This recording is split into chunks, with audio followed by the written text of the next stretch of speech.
All right, good morning, everyone. My name is Mike Albertson. I am the Deputy Director here at the Center for Global Security Research at Lawrence Livermore National Laboratory. Thank you, as always, for taking the time either out of your morning to tune in or out of whatever time of day you might be watching the recording, if this interests you. We have another lecture today at CGSR, and today's lecture is with Michael Petersen, who is a Principal Research Scientist at the Center for Naval Analyses. And his talk is titled Innovation or Stasis, Russian Military, Strategic, and Operational Thinking Since 2022. And this actually fits in very well with some other recent lectures we've done here at CGSR. We had one last week with Matthias Egan about sort of Russian strategic culture, and this question came up of obviously the Russian military is experiencing things on the battlefield every day in Ukraine. Obviously, it is adapting in some ways, to what they're experiencing on the battlefield. But then you run into sort of these bigger factors of historical legacy things in sort of Russian and Soviet strategic culture. So you might see adaptation on the battlefield, but then when you look at bigger sort of operational and strategic thinking, that picture might be very, very different. So everyone is asking sort of what is the Russian military going to do post-Ukraine? How is it going to adapt? How are other countries like China going to look at what the Russia's doing in terms of adaptation and adapt accordingly based on their own things? So I think we're very lucky to have Mike with us here today to sort of continue the conversation that we started last week, but it's sort of a conversation that we've been having in the Russia expert community for 3, 4, 5 years now, since the last sort of big military change in operational thinking and strategic thinking. So a little bit about the speaker. Mike is a principal research scientist at the Center for Naval Analyses. Like I said, if you aren't familiar with CNA, they do amazing work on Russia. They've done amazing work on Russia for a long time. I just encourage you to go to their website and see the work that they've done. Prior to this, he was senior advisor to the Chief of Naval Operations, Admiral Lisa Franchetti, and he was the director of the Russia Maritime Studies Institute from 2016 to 2023. He's published extensively on Russian military strategy and operations, and he's appeared on outlets such as CBS, CNN, and BBC. Ground rules, for those of you who this might be the first time, or it's been a while since you've done a CGSR lecture. The speaker is going to go through some slides. He's going to talk for 30 to 45 minutes, as our speakers normally do. At any point in the conversation, if you hear something interesting from Mike, you hear something interesting in the presentation, raise your hand electronically using the little hand raise function in WebEx, or just type your question to me in the chat function. And that way, when Mike is done with his slides, I can get as many of you in the conversation as possible, because I can have a really interesting conversation with Mike about this topic, but I think he really wants to hear from you and the questions that you have. So get your questions in electronically, and we'll get those in at the end. So Mike, with that, thanks so much for being with us, and over to you. Great. Well, thank you, and it's a real honor to be here. I'm thrilled to have the invitation. There's been a lot of work that the lab has sponsored over the last many years now that has been really, really great and really interesting. And I'm hopeful that this can be the start of a fun and interesting conversation that goes forward over many years. What I'm going to talk to you about is a project that was sponsored by the EUCOM Russia Strategic Initiative last year, and they asked us to look into Russian operational thinking and strategic thinking. That conversation with them was a result of, or that request from them was a result of a conversation that I had been having with EUCOM folks for quite a while, in which I was saying, look, there's a lot going on, a lot of military analysis happening right now about the Ukraine war in particular. But I think some of that analysis might be a little too heavily focused in a couple of narrow areas, and we need to sort of open up our aperture a little bit more and see what kinds of what other insights we might be able to generate if we look at the conflict in a slightly different way. So what I'd like to do is I'd like to use this presentation to discuss the state of Russian strategic and operational thinking after 3.5 years of war, but also how we might interpret military analysis, right? I know a lot of people listening to this are not professional military analysts, even if you work in a professional military environment. or at least don't do it all the time. And I think that there are, there are ways that we can sort of look at military analysis that we read that occurs in the public that helps us to sort of parse, what's the next question we ought to be asking ourselves here. So I'm going to sort of try to pose some questions in that way as well. The last little bit of throat clearing here is that this is a slide deck that has a lot of words in it. And that's sort of, you can't really avoid that, right? Because I'm going to talk to you about military concepts, and I'll try to keep this in the realm of the practical as much as possible. But this is really sort of about how Russia has addressed or is thinking about addressing military concepts in the future. This is not a brief on lessons it has learned in the war, although that does come out, right? There are lots of different sort of critiques of the war that the Russians have been able to articulate. And in articulating those critiques of the war, they also are providing us with a vision of future conflict, right? How they view future conflict and how they believe the Russian military needs to adjust or not to wage a future conflict. So the last thing I'll say, I guess, here by way of introduction is that this is really not just about capabilities or capacities or technologies or tactics. We hear a lot about technology and tactics, right? Especially in the Ukraine war. Everything is about tactical, technological innovation and how quickly the nature of war is changing and how quick innovation cycles are going. All that is true at the tactical and technological levels.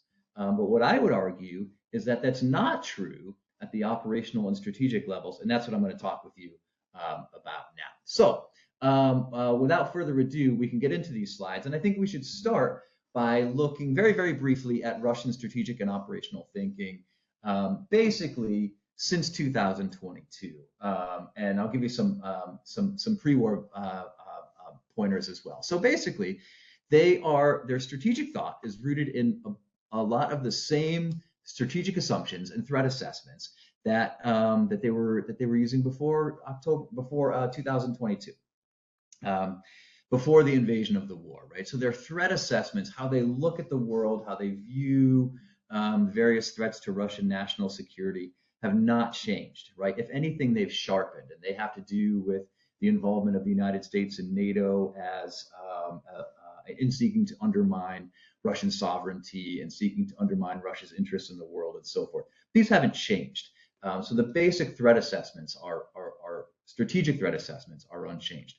At the operational level of war, combined arms operations, right? This idea that you can use maneuver and joint fires to achieve military success at the operational level of war, they remain the aspirational goal for Russian forces, right? Despite this sort of locked-in positional trench warfare, right, that we've seen for the vast majority of the conflict. The Russians have not abandoned the idea of operational maneuver, combined arms operational maneuver on the ground, just because they've been locked into trench warfare for 3 years. This is still an aspiration for their military. Surface naval operations, same thing, right? They still value surface naval operations despite the quite significant losses they've taken in the Black Sea. And their ideas about operationalizing their surface navy are largely unchanged. You don't see a lot of conceptual development here. Air dominance operations, long-range strike, same deal, right? At the strategic and operational level of war, there's a lot of stasis in their thinking, right? They are not, there's no evidence of movement away from the basic ideas that were in place prior to 2022. Most of the solutions, and this is basically the summary slide of the talk that I'm going to give today, most of the solutions are almost entirely technological, right? So they're pointing out, they're making observations about the conflict. They're not making fundamental operational or strategic changes to how the military will function in a high-end conflict. But they are saying there are some technological changes here that we can make to do the things that we already believe better, right? To make the things that we already have decided to be true, to operationalize those in a more successful way. And they're relying almost entirely on disruptive technologies like AI, drone swarms, and others to help improve the operational and strategic function of the military, right? So same basic conceptual assumptions, just with different and improved tactical measures. I'll get into the details of this as we go forward here. On the next slide, please. So pre-war strategy basics, right? So that was the rundown of the last slide was the basic rundown of the argument of this presentation. But pre-war strategy basics, right? Russian theories of victory basically rest on the idea that they can make warfare politically too expensive for their adversary, right? They can impose enough cost that will undermine decision making and convince an adversary that continuing the war is not worth, the juice is not worth the squeeze, right? The political cost is too much. So they can use these sort of long-range strike, strategic cost and position defensively, and asymmetric active measures, right? Active measures are information operations to sort of paralyze politics in an adversary nation. So their theory of victory is basically they can paralyze decision-making and impose enough political, military, and economic cost to make an adversary, okay, uncle, that's enough. We can't do this anymore. That theory of victory is roughly unchanged, despite the fact that it has not worked against Ukraine. And these elements include, as I've mentioned already, this sort of active undermining of leadership decision-making, preemptive precision strikes against critical targets, right? This is something a few years ago, there was a really great study published by the lab and then followed up on by my colleagues at CNA that looked deeply into how Russia believed in operationalizing strikes against critical targets and the thinking behind all that. And the idea here is that the Russians believe that there are specific targets that they can attack and they will impose just enough pain to convince the adversary to abandon the conflict, right? And they can use that as a way to manage escalation as well. So these ideas, really, these elements of these theories of victory have remained in place, right? They were developed over roughly 10 to 15 years before the war, and they have largely remained in place after the war. With regard to conflict periodization, there are two concepts here that I'd like to expose you to. One is what the Russians call the threatening period, and the other is the initial period. The threatening period of war is just what it sounds like, right? It's the period of increased tensions before a conflict. And in many cases, the Russians believe that the threatening period may not actually come to pass at all. You might go from peacetime straight into a high-end conflict, and that's sort of the rapid escalation of conflict is a hallmark of modern conflict. So the threatening period of war can provide indicators, though it may not. And then the initial period of war is again just what it sounds like. It's that early period in which competing forces try to achieve the primary strategic objectives of a conflict, or set the stage for follow-on operations. Now, setting the stage for follow-on operations can be critical, but really, what the Russians believe that they need to do, based on a number of assumptions that they've made, is that they basically need to win the war in the initial period of war. Like by most measures, the Russians believe in the idea of what might be called a blitzkrieg conflict. They're still, despite the Ukraine war and the drawn-out nature of the war, they still believe that this is something that they can achieve, right? Basically achieve victory in the initial period. It's a concept that goes back to well before World War II, was of course sharpened by the experience of World War II, and has been developed over decades. And the Russians have basically landed on this in the 21st century as the key to victory. And the key to victory is successful operations in the initial period of war.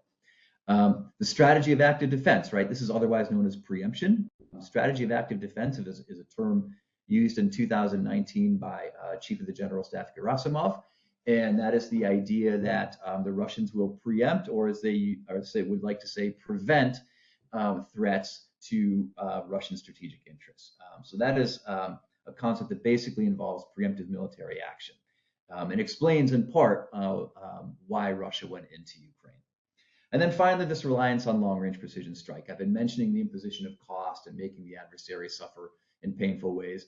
Well, long-range precision strike is the primary means by which the Russians will do that from an offensive perspective, right? There's a dialectic in Russian thinking between offensive and defensive measures, but they're both for the same purposes, right? They're both for cost imposition.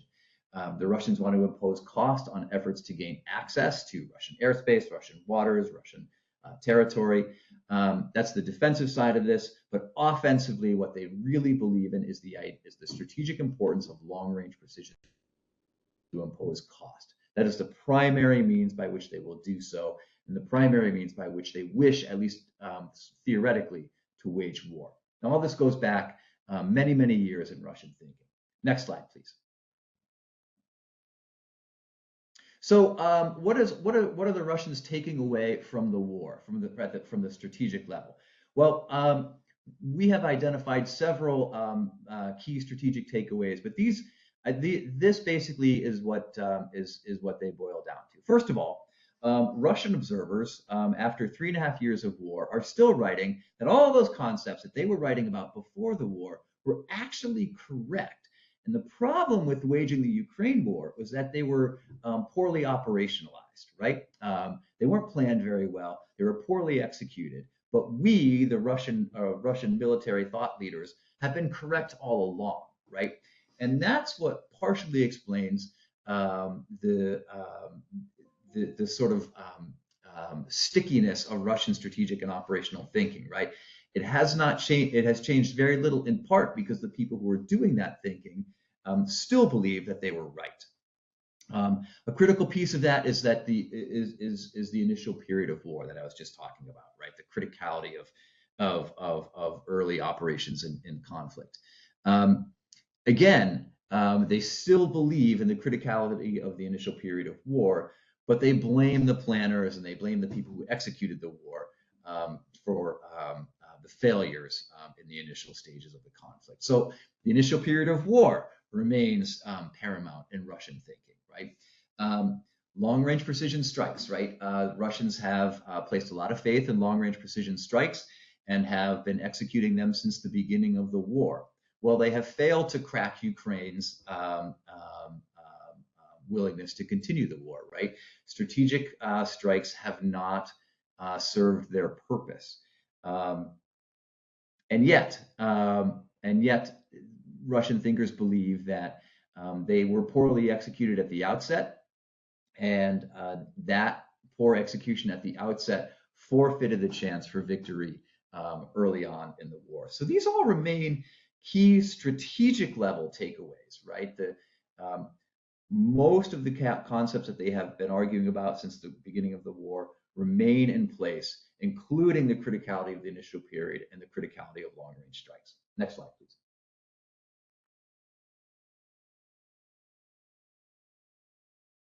So a little more detail on this, right? For in the area of combined arms operations. So one of the things to think about here is that much of the discussion focuses on the current discussion focuses on solving the problem of attrition warfare. Trench warfare, as I mentioned earlier, has not altered Russian conclusions about the value of maneuver warfare, combined arms maneuver, right? Russian military elites, as I mentioned, they place blame for the stasis in the war elsewhere, right? They don't blame it on their own failures in thinking through combined arms operations. They blame it on Western intervention, and then the idea that the battlefield is transparent, right? You cannot hide on the battlefield. ISR is persistent; it's ubiquitous. So there's no hiding. So getting out in the open and attempting maneuver is impossible. And they also blame the ability of mass fires to increase their destructiveness because they can be so precise and so rapid, right? So getting out in the open and maneuvering has become more and more problematic, according to them. And that is largely because of Western intervention. So how do they propose fixing this problem? Well, of course, they want a bigger force, right? Who doesn't want a bigger force? I don't know of any military professional who wouldn't argue for more capability and capacity.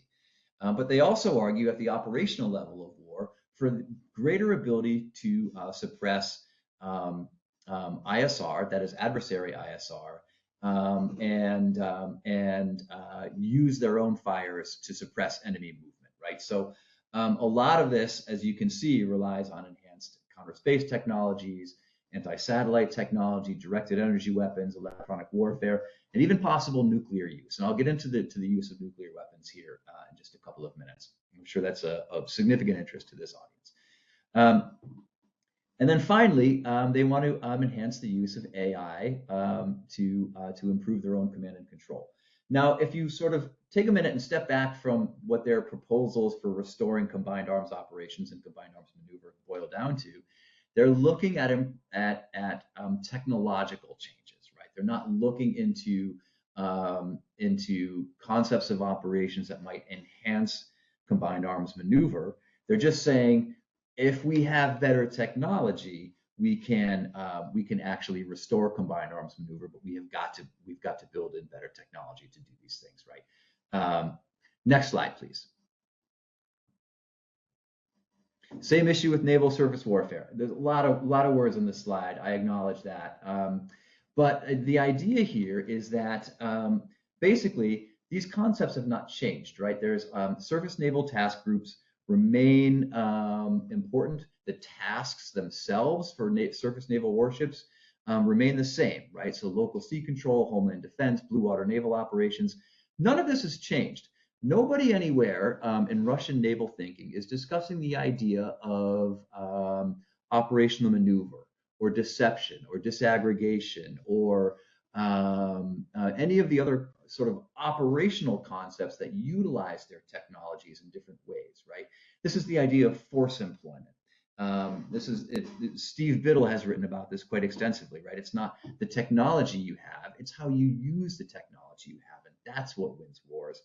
And this is a good example of that, right? No one's talking about employing their forces differently. They're just talking about doing it with better technology, using better over-the-horizon ISR, gaining better over-the-horizon ISR, and establishing a common operating picture that functions well across naval platforms.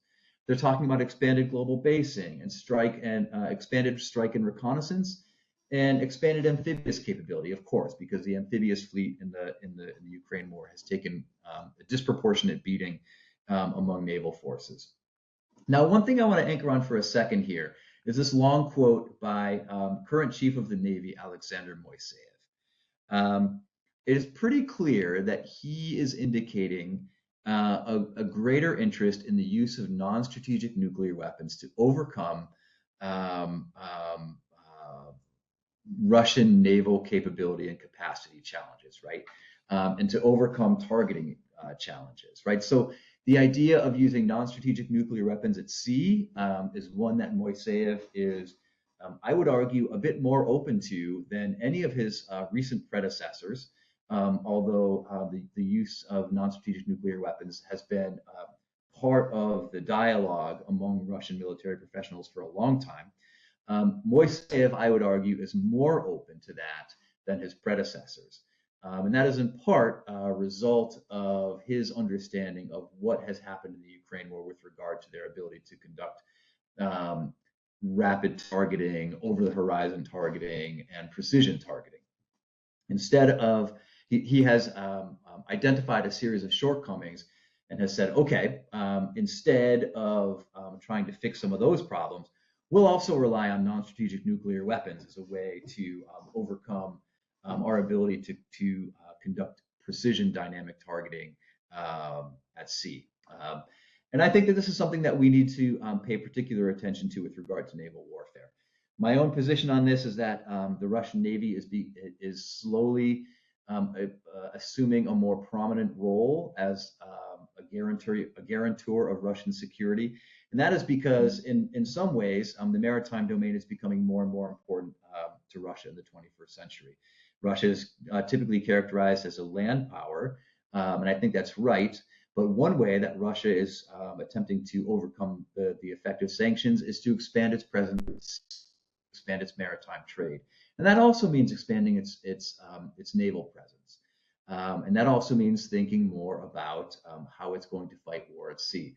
And the current chief of the Russian Navy is making an explicit case for the expanded use of nuclear weapons as a tool to overcome some of the identified problems in the Ukraine war. And I think that's a pretty important point to sort of foot stomp here. I would argue across the force, right? Non-strategic nuclear weapons are viewed as a critical warfighting tool, an escalation management tool that the Russians can and would resort to under certain circumstances in a conflict. And I think that's worth bearing in mind. Next slide, please. So what we see here is a basic summary of how Russians view aerospace operations and long-range strike. If you sort of start from the top and the center of the slide, what you see is a characterization of conflict in the 21st century by Russian aerospace power thinkers, right? So they believe, looking at the top, the armed forces of the US, they believe that a military campaign in the aerospace theater of military operations will begin by preemptive strikes by the United States. And that, to start with, that is an important motivator for critical operations, critical Russian strikes, preemptive strikes in the initial period of war, right? This is what motivates Russia to conduct what they call the strategy of active defense that I mentioned earlier, and that includes preemptive strikes against critical targets. But the Russians will also argue, if you move to the right-hand side of that slide under the strategic level, that there will be this sort of strategic operation to repel the enemy aerospace attack, and that there is a dialectic there, right? The cost and position dialectic that I mentioned before. Defensive and offensive operations are two sides of the same coin. You can conduct cost and position using defense and cost and position using offense, and that's how the Russians think about this, both the strategic and operational levels of war. Now, really the critical piece here in all of this, if you pull back from it, is that none of this is a significant change from the 10 to 15 years of thinking prior to the onset of the full-scale invasion of Ukraine, right? So this is an article that was published in the middle of 2023, nearly a year and a half after the onset of the war, and it's looking at warfare in much the same way. It could have been written prior to 2022.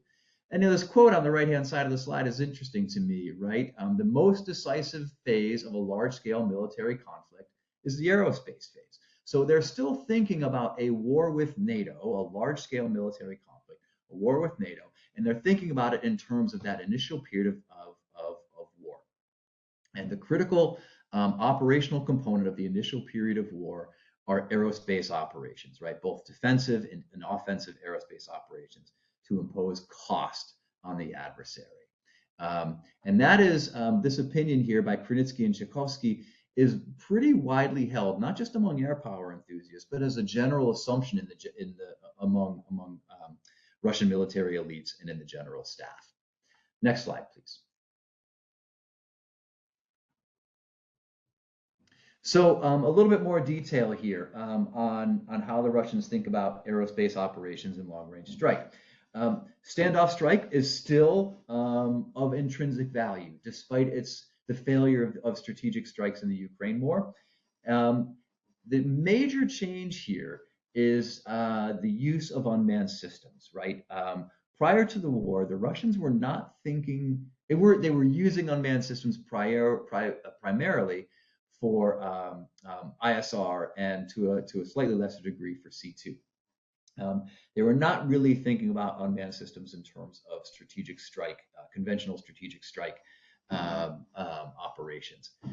But as we all know, that has changed significantly over the last 3.5 years, and it's very clear that the Russians have been moving forward and including unmanned systems as part of their as part of the construct long-range conventional strike in the future. And again, this idea of non-contact warfare, I think, is a really important one, and foot stomps this idea of standoff strike, right? It's really, the Russians believe in the idea of, even after, as I keep saying, many years of trench warfare, the Russians believe in this idea of non-contact warfare. They believe in this idea that in a large-scale war with NATO, standoff strike using precision weapons will be a critical component to achieving victory. Next slide, please. So with regard to command and control, ISRT, dynamic targeting, and common operating pictures, all of this kind of ties into aerospace operations, but it moves across the joint force here. Russian writers have been pretty clear that they've had problems, right? And what's interesting to me about this is that there's a tremendous amount of effort before the war to create a well-functioning command and control system, a system that could conduct a dynamic ISR targeting and could create this common operating picture, right? Why else would they have built the national, sort of a centralized system of C2 to generate common operating pictures and push them out across the force? They invested a tremendous amount of money to do this before the war. And if you read the advertising that, the sort of Russian advertising, and then the military analysis that took place around that advertising before the war, you would have, you would not have been faulted for thinking that the Russians had gotten this right. But then they practiced it in conflict and they realized, well, in fact, we still have a long way to go. The Russians have admitted that they cannot produce dynamic targeting or do good battle damage assessments, right? By dynamic targeting, I mean targets that emerge in time, right? Not planned targets, but things that pop up targets that they need to, that they identify as critical and need to put ordnance on quickly. Now, at the tactical level on the front line, they've done very good with that, right? But at the operational and strategic level, they've been less good about that in terms of conducting deep strikes or strikes at sea. They're just not able to turn that ISR targeting system quickly enough in order to complete those loops. So C2 has been a major focus area here, right? Command and control in order to make those systems work more quickly. Now, the thing is, they're not actually moving away from concepts of operation, right? They're actually focusing, as I've said before, on the development of technology to improve existing practices. So they're not moving away from the practice of ground control officers, for example, or air control officers in air operations. For those of you who are unfamiliar with this, essentially, Russian pilots are, for lack of a better word, they're automatons in the cockpit, right? They are told by a ground control officer, go to a particular location, hit the button to unload your ordnance, and then fly home. They have very, very little autonomy in the cockpit. It's not how the US system works, right? The US military, the Air Force and the Navy, and the Marines, they allow their pilots to have a lot of autonomy in the cockpit and to think flexibly about how they're going to achieve their mission in real time. That does not exist in the Russian military. So the pilots are really reliant on ground control officers and air control officers for their tasks. There is very little evidence that that is going to change going forward, right? There is very little dynamism in the cockpit and very little ability to adjust in real time to real-time circumstances. So that leads to challenges with dynamic targeting. It leads to challenges with conducting battle damage assessments. So instead, what the Russians are saying is that we're going to keep these in place, but we just need the information to move more quickly. Right? We're able to develop information and move it along, but it's not getting to the places it needs to be quickly enough, right? And so the solution here, of course, is via AI and persistent ISR via the use of unmanned systems. So this is going to be a real focus area for the use of AI to make the existing system that they have now of C2 ISR, the existing system of C2 ISR, function more quickly and more efficiently. Rather than making changes to their concepts of operations, They're going to keep those concepts in place and try to push forward more quickly with by using AI and unmanned systems. Next slide, please. So there are a lot of, again, a lot of words on this slide, and that is, to be honest with you, by design. The Russians have had a tremendous amount of challenges with creating a jointly shared common operating picture across the force. Now, again, if you were to read Russian military analysis prior to the war, you wouldn't be faulted for thinking that the Russians had gotten this problem right. But it turns out that there is an extensive number of fixes that they need to impose on the system to ensure that they can actually create a common operating picture. Now, the person who has listed off all these elements is actually the Chief of the Air Force and was the Deputy Chief of the Air Force prior to writing this article. So this is not someone who is just sort of observing from the sidelines, right? This is a guy who has a deep interest in getting this right and who has been involved in working this problem for a long time. So in order to create a common operating picture, they still lack a reliable global satellite navigation and communication systems. They lack reconnaissance satellites. They lack air-breathing reconnaissance. They lack automated control points to push information along. They lack the ability to receive and process space and air reconnaissance. They lack automated planning systems for the use of weapons, right?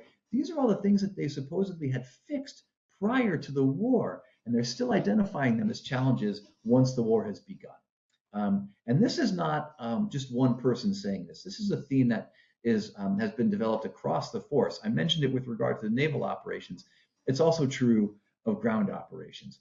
But isn't it interesting that after all the effort that the Russians put into this prior to conflict, they're still having the same challenges? So I think this is going to continue to be a real focus of work for them going forward. Next slide, please. Now the question is why? Why are the Russians relying, instead of changing around their operational concepts and exploring concepts of operation that might function better, why are they relying so much on technology as the fix to the existing concepts that they already have? I would argue that that is in part because of the absence of operational art in Russian thinking, which is really sort of ironic because operational art has long, for decades and decades, going way back into the Soviet period, been a critical piece of how Russians and the Soviets before them thought about conflict and how they developed strategy, and they're actually quite good at it. They were able to develop quite sophisticated methods of operational art and operational concepts, right? This is operational art, as it says here, this is what sort of links tactical actions to strategic objectives. And if you look at the Ukraine war, the failure of operational art becomes evident. The Russians have achieved many tactical successes, but has that resulted in strategic change? It has not. This sort of grinding war of attrition for a couple yards, a couple hundred yards, maybe a mile or two has been going on for 3.5 years without any real strategic breakthroughs. And I think that this is part of the reason for this, part of the explanation for the failure of Russia in the Ukraine war. Not the only explanation, but a crucial explanation can be located in the absence of Russia's ability to link strategic objectives with tactical execution. The Russians themselves admit it here, right? These aren't the only two senior Russian officers who have argued that that operational art is moribund in Russia. But when the former Pacific Fleet commander points out that there are no fundamental changes in the use of operational art in the war, and when professor at the General Staff Academy, which is one of the most important military educational institutions in Russia, points out that there's no developed theory of operational art in air operations, that is a serious criticism of many years of work in Russia. And I think that that's something that we ought to be cognizant of. The larger point here is that operational and strategic thinking in Russia is seeking technological solutions, not solutions that are located in the in force employment and the operation of forces. I think that's a crucial thing to think about here. Russia will fight the same way. They're just looking to modernize their technology. Their systems work better.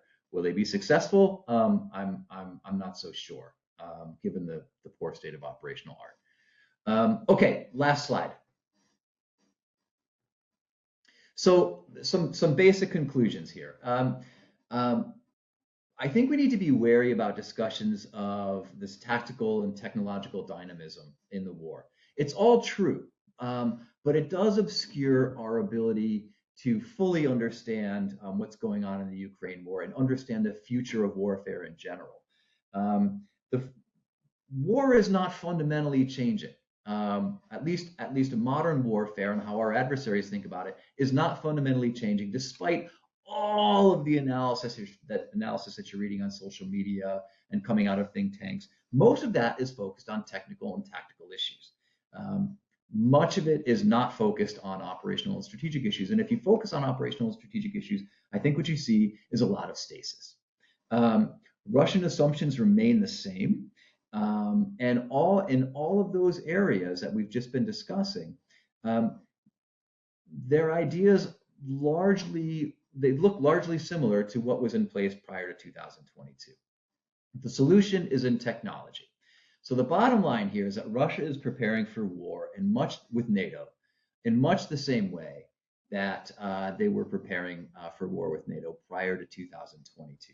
The rise of trench warfare, the rise of unmanned systems at sea, the rise of drone warfare for long-range strike has had some significant changes at the tactical and technological level, but does not change how the Russians think about warfare strategically or operationally. And I think that's a good place to stop and open up for discussion.